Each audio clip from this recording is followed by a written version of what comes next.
Hey everyone, welcome to this fantastic interview episode of the Electronic Cafe. Mark and I have just had the good fortune and absolute pleasure to talk to Robb Marshall, aka Humanist, who's just brought out his new album, On the Edge of a Lost and Lonely World. Mate, what a lovely guy. You know, he's a really nice guy, really talented guy, phenomenal musician, and I am a little bit speechless, so I'll be really urge people to watch this episode. Yeah, 100%, and not just because he's a lovely guy, which is, and this new album, if you haven't heard it, is amazing. You know, it really is. And meet the guy that, say, Mark and I just spent the last hour talking to, is one of the nicest people you could ever wish to meet. Desert Island Disc. What's it going to be? Fucking hell. Well, don't hang up. You horrible bastard.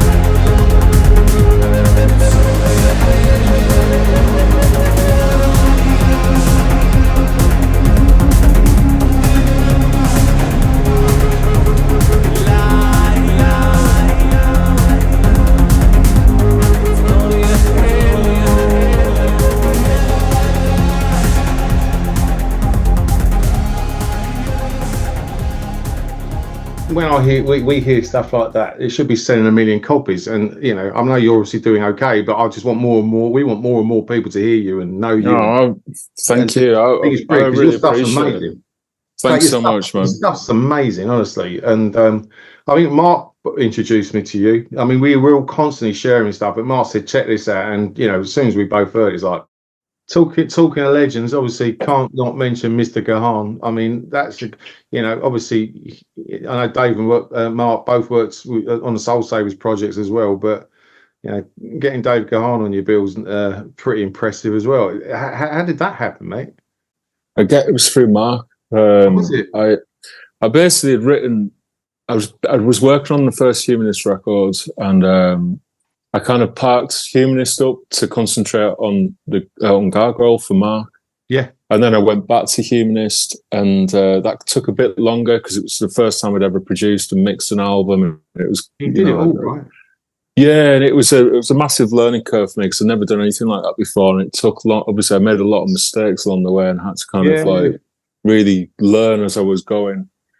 But during that period of time, again, I started working for Mark's next record, which became Somebody's Knocking, and our albums were kind of coming out at similar times, and one of the main tracks that was going to be a single was on my record was a track called Kingdom, and basically I couldn't have a Lanegan single come out at the same time because there's only so much radio space that will kind of allow a Mark Lanegan thing. So Heavenly kind of sent me an email saying, blah, blah, blah, and Mark knew about it, and he was like, and felt so bad.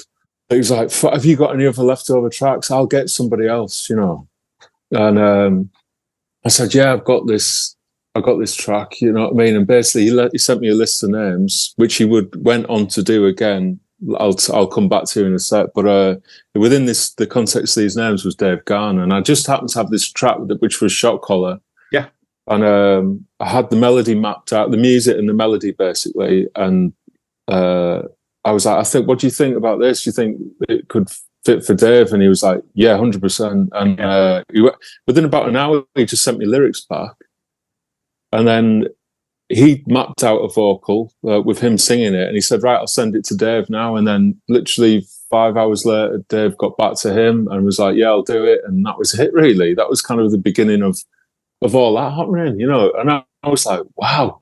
That's and then amazing. Dave kind of said, "When do you need it by?" And then it was like, "Oh, going to the studio." I think he was doing something already, actually. He was in the studio doing a few bits and bobs. And then a week later, I had the vocal back. I was like, fuck. I mean, a massive game changer.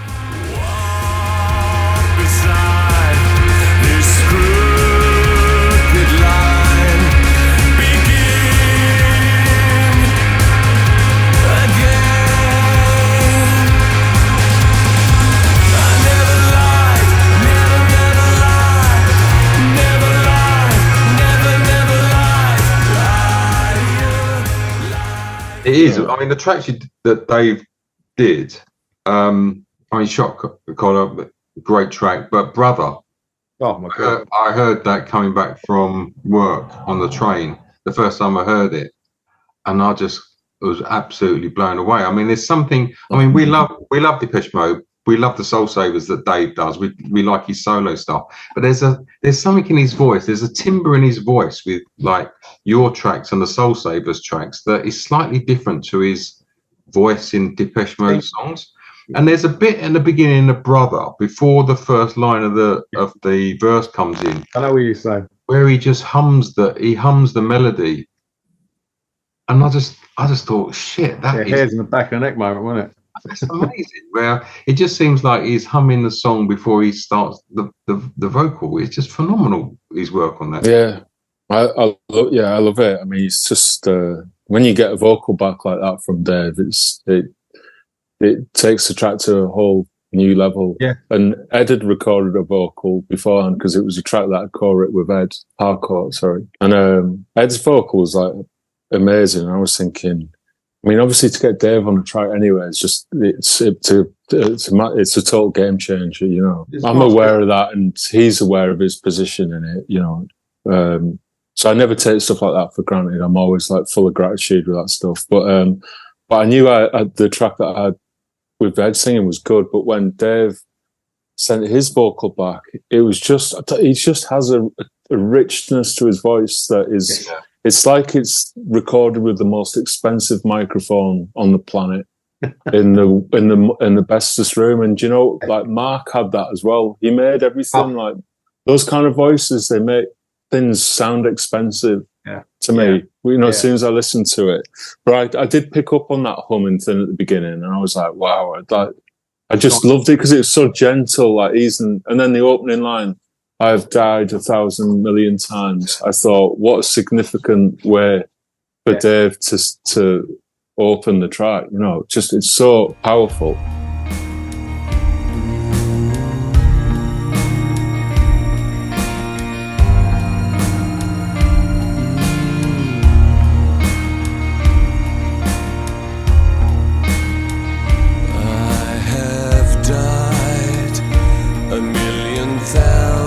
Times in my dreams, and in your lonely mind I have thrown my heart into the fire, burns as brightly as the sun can blind.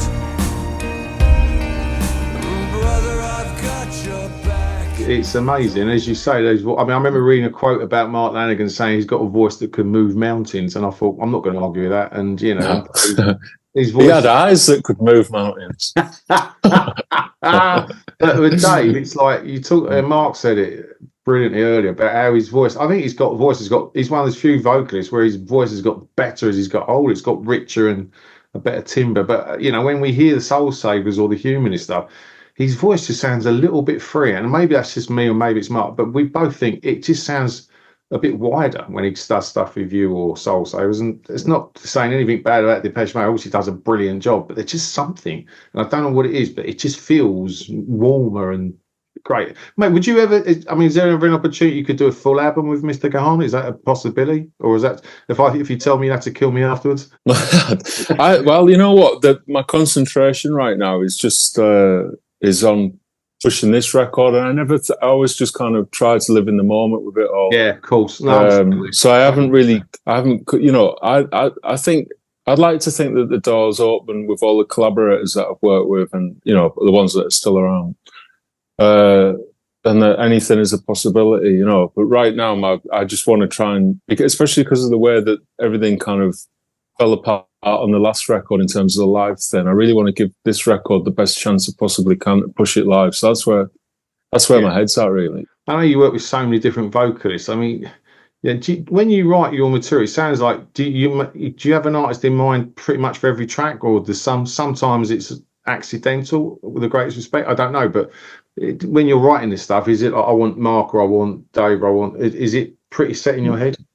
Not really. No, it's only after once the track is formed and it's kind of realised that I start to go, oh, I can hear.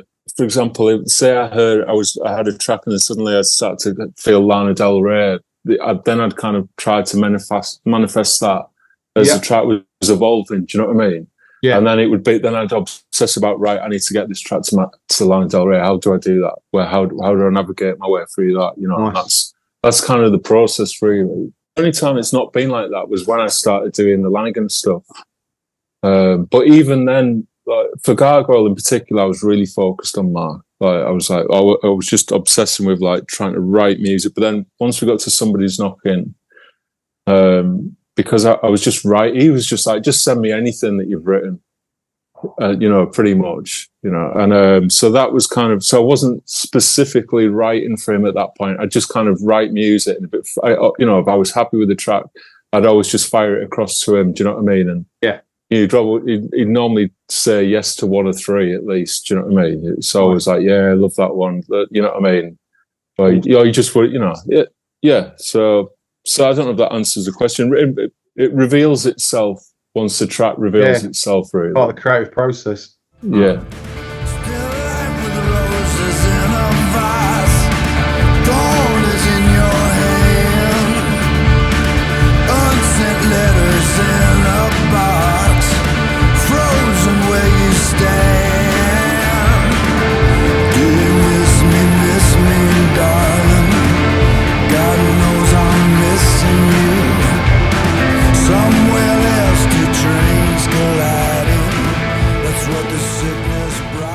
Earlier this year, Rob, you did 8 dates with Depeche Mode in Europe. Silly question, and that must have been phenomenal, wasn't it? It was insane. It was so good. I didn't know what to expect. I mean, I'd done a lot of amazing stuff with like over the years and played some amazing festivals, Glastonbury and V Festival, Leeds Reading, been over to Japan and Europe a few times and done some amazing gigs. But those were the biggest gigs that I'd ever done. And surprisingly, wasn't nervous in the slightest, really. I was more excited about just kind of getting on with it. But it was incredible. I had such a great team of people around me. And so I was confident in the band.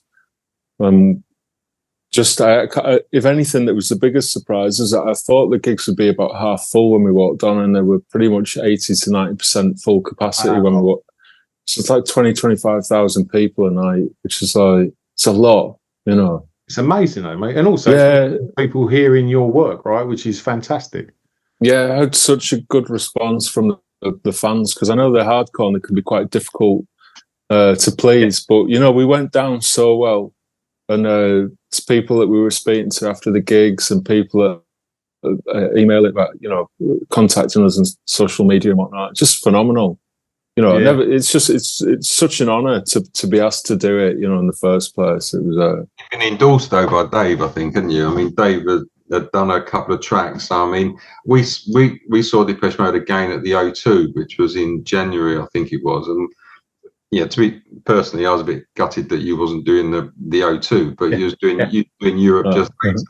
I think that people that like Depeche Mode would instantly like what you guys are doing, just because it's got that kind of DNA in it. You say that, and I'd like to. I mean, I agree, you know, with what you're saying, but where I had a little bit of concern was that people were telling me bands like the Horrors had supported them during that Skyline period, which is kind of electronic guitars goth period, where you would think, or I would at least go, well, Depeche Mode fans would definitely love that. It's got that kind of 80s new romantic kind of pop kind of goth thing going on, and yet I think they were hit quite hard with the Depeche Mode fans, and it was difficult. It was a difficult support for them. So I was thinking, fuck man, if a band like that that are already established and got an audience are yeah. struggling. How's it going to be for us? But luckily, it was really, really, really humbling. Like it was, we were treated so well by everybody. You know, the bands, all the crew, and particularly all the fans that were there to watch and support. Nice. It's amazing. I know you mentioned like you do all your own production and stuff. I mean, in that process, I mean, Mark's a keyboard playing electronics whiz, and he'll also ask the question for those guys: have you got a go-to synth? Have you got a loyal guitar that you've used for most of your careers? Have you got a go-to axe? Yeah, I've got two actually. I've been lucky. I've got an 80s Jazzmaster that was kind of passed down to me from an old friend of mine that was in a band called Longview years back, and he got it from a guy. Do you remember them? Yeah, early noughties. Yeah, I've got their albums. Yeah, and he got it from. I think he got it from Little Barry. It's a butchered guitar. I think the guitar and the neck are from two different periods, but essentially, I think he got it off Little Barry from Primal Scream, and I think Little Barry had got it from Johnny Marr. So it's like it's been passed down. So it's so that is one of my main ones, and the second one is a gold Jazzmaster that an old friend that used to work for Fender basically made for me, and he's not around anymore, and that's kind of quite a special guitar for me. That's amazing. I thought you was going to say the Argos one. I've still got it. I've still got it. Have you still got it? I have, yeah. That's amazing. Yeah, my mum's got it.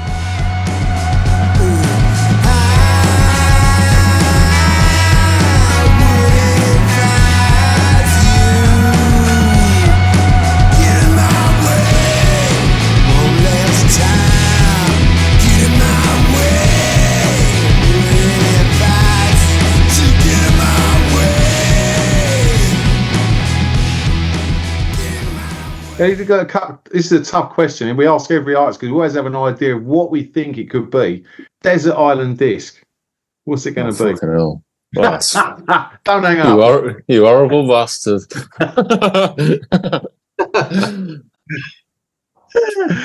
If you don't have to answer, mate, we just find it curious because when we interviewed Rusty Egan, obviously as you know, the Blitz DJ, co-creator of Visage, we think it's got to be a Craftwork album, and it was bloody Van Morrison. It's complete. Was it? Yeah. I couldn't answer it. If someone asked me today, I couldn't answer it because tomorrow I could give you one or two. I'll give you one or two. Like, go on, then. remaining like Talking Heads and Unknown Pleasure, Joy Division, probably. Yeah, well, huge, significant records. Yeah. Oh, fuck it. the best of something. A playlist.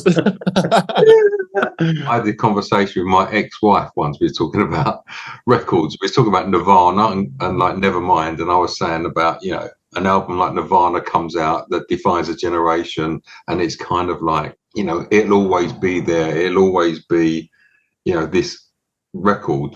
And I said to her, "What's your favourite album of all time?" And she said, "The Best of Barry White."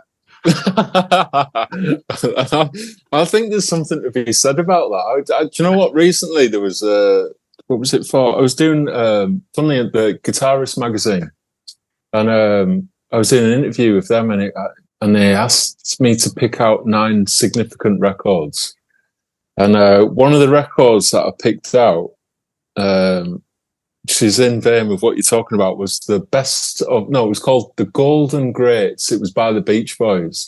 I know the album cover. It's light blue with the wave. Yeah, exactly. Yeah.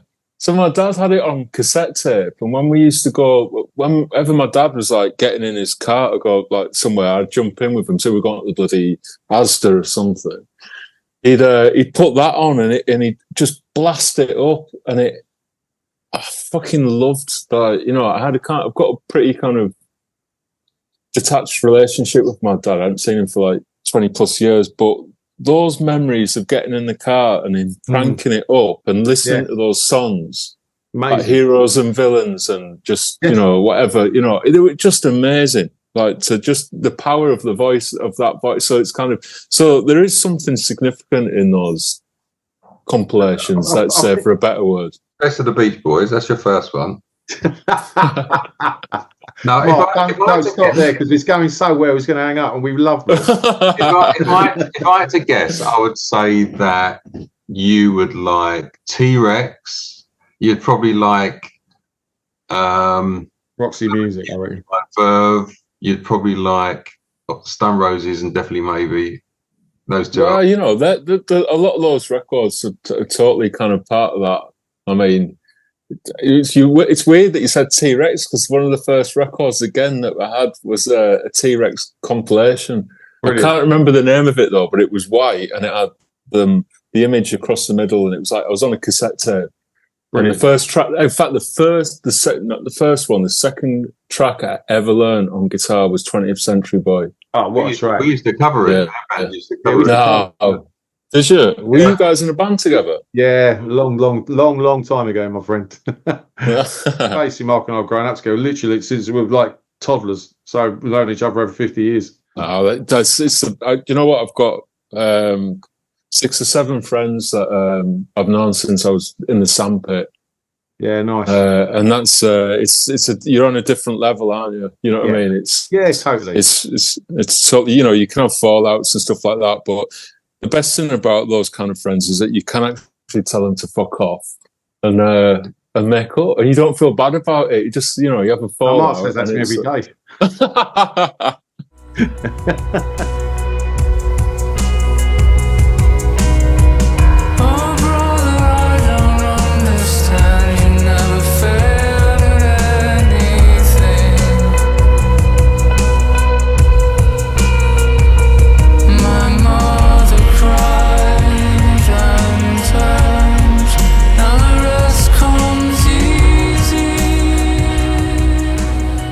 Do you know what? You are right. I mean, you know, we've both been through so much together, and we've been in bands together, and we've done this together, and yeah, this for me is one of the best things we've ever done. Because you know, if you said to me and Mark 4 years ago, "Are you going to meet Midge? You're going to meet Vince Clarke, Boris Blank, Thomas Dolby, Andy McCluskey, you know, you and all the other people," we'd look at you like you're mad. But it's amazing because all the artists we've met, and obviously we put you right in the centre, have just been fantastic, and it's just a joy. And for us, you know, me and Mark were the guys that would turn up at the house, go out to a club and put stuff in a tape and play, check this out, and we're doing that really, but in this format, it's you know what, it's and you laugh like when you both make each other laugh, it's like on a different level to anything else, isn't it?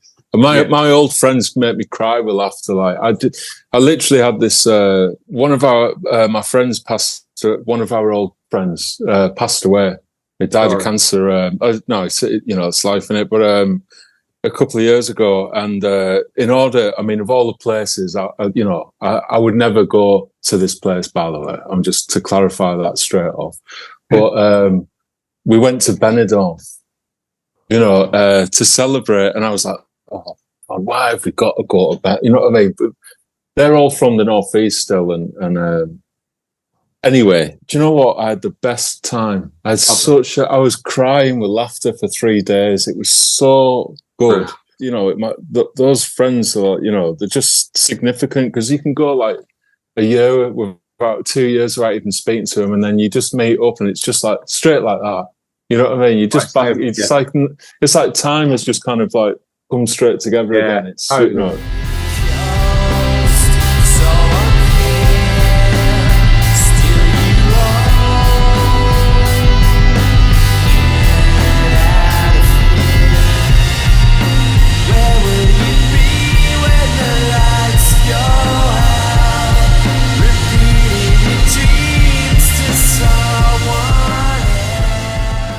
shouldn't be a difficult one, but in terms of new bands, artists, because obviously Mark and I are recommending stuff and actually on our Facebook page, so many people now just recommending music. It's lovely to see. Actually, anyone out there that you've heard in the last year or so, you've gone, oh, I like them, or they're pretty cool, that you can share with us? There's always stuff, but I'd have to literally look on my phone now, which I've knocking the video off because my brain's such a bloody. Oh, don't worry, mate. These days, one thing I heard that CCFX. Have you heard of them? Heard of, not heard them. There's a track. It sounds like Robert Smith from The Cure. It's a female singer. Oh, really? Oh man, it's so good. I think they've only put out one EP or something like that, and I think it might have been like a year ago. I don't know if there's anything else. So there's just like this one EP out there. I'm just writing that. The first track. I'll message you both and so you've got a link to it. All right, mate. But, it's so good, man. Such a beautiful. The first track, anyway, in particular. So it's just like, you know, when you hear something, it's so refreshing. And then I found out. I was swore it sounded like a guy in it, but it's not. It's female, and she's got an amazing voice. You must have heard Simon Raimondi's Lost Horizons last album. Have you heard that? I don't know. Do you know what? I don't think I have. Oh, mate, it was. Is it good? That was so we do. Mark and I do a top 30 album of the year show. Don't last 3 or 4 years. It's been brilliant because it's getting bigger and bigger each year. We hand out awards, and that made our #1 slot 2 years ago. And yeah, mind blown. Because we sent him the award, and he went, I've never received anything like this before. And Mark went back and went, with your track record, we're absolutely gobsmacked because, you know, as you say, great guy, talented guy. But mate, check that out, mate. You'll like it. It's very much in the vein of stuff you do, having different vocalists on each track. There's not many synths. It's lots of guitars, pianos, strings, but just a beautiful album. It really is. You might even get a free copy now. You never know. Yeah, Simon, if you're watching this, send Rob a free copy because he's a lovely guy just like you, please. He's not even sent me a copy of my own record yet, so there's not much chance. Oh, Simon, sort it out, mate. Come on.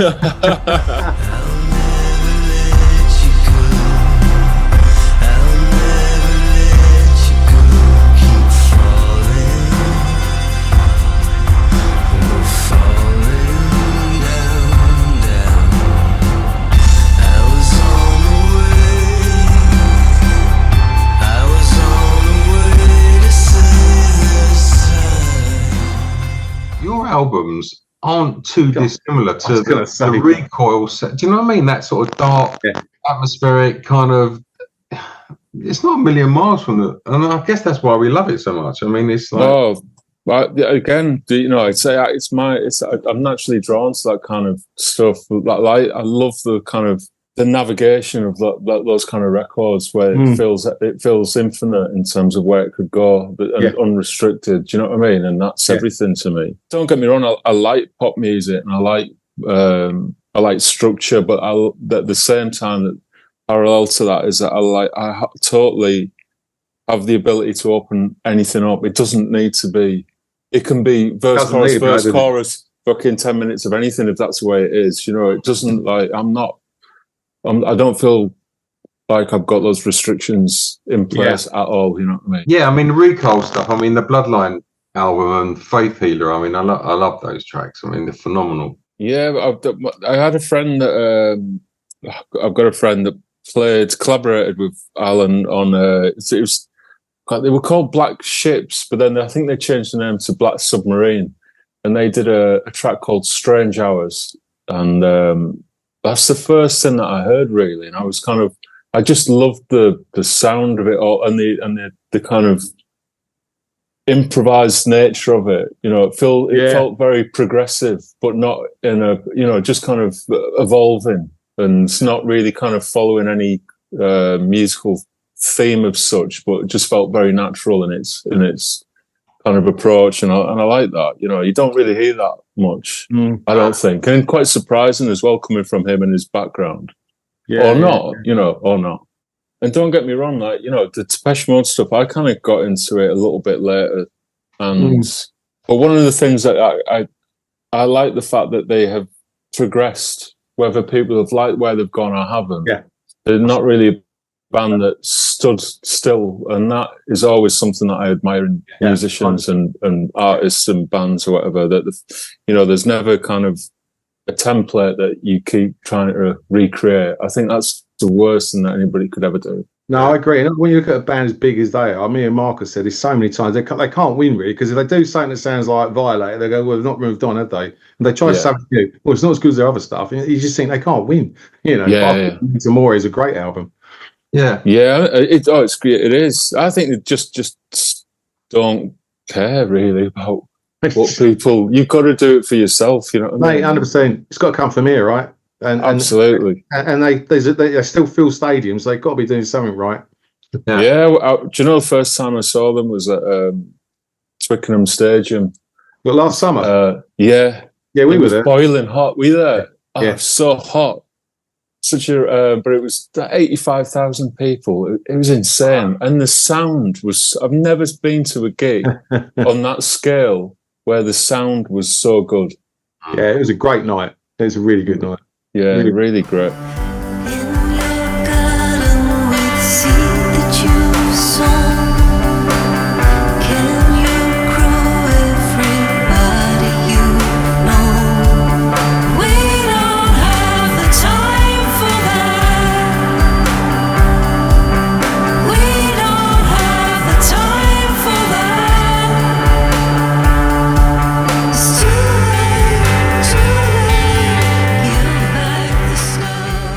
She's just building an amazing body of work, and we're loving it.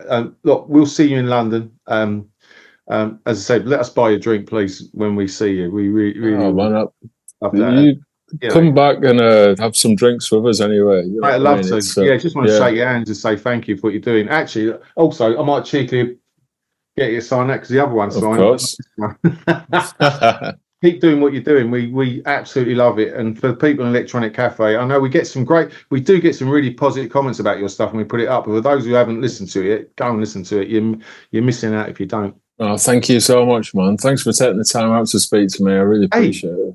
Likewise. I mean, we're thrilled to speak to you, Rob. I mean, I'll send you a message after the first album just to congratulate you. But I mean, the second one came out, and it just kind of endorsed for us just what a phenomenal artist you are, and the music you're creating is great. So I mean, we're thrilled to spoken to you today, and hopefully it brings a new audience to your music, or it puts it out there a little bit. I mean, it's getting great reviews in every publication I see, but I mean, if it helps a little bit, fantastic. Oh mate, it totally does. I'm a very small artist. It's one of the things that obviously that I have big names on the record, but it doesn't kind of mean immediately that you're gonna, that suddenly the doors open up or anything. It's still a slog, So it's like, I don't take this stuff for granted ever. I really appreciate people like yourselves taking the time out to talk to me and try and push the record and promote it, because it's significant for me, because that's where it's people like yourselves that get it to the people that I actually really are trying to appeal to, the kind of, so it's massive, so.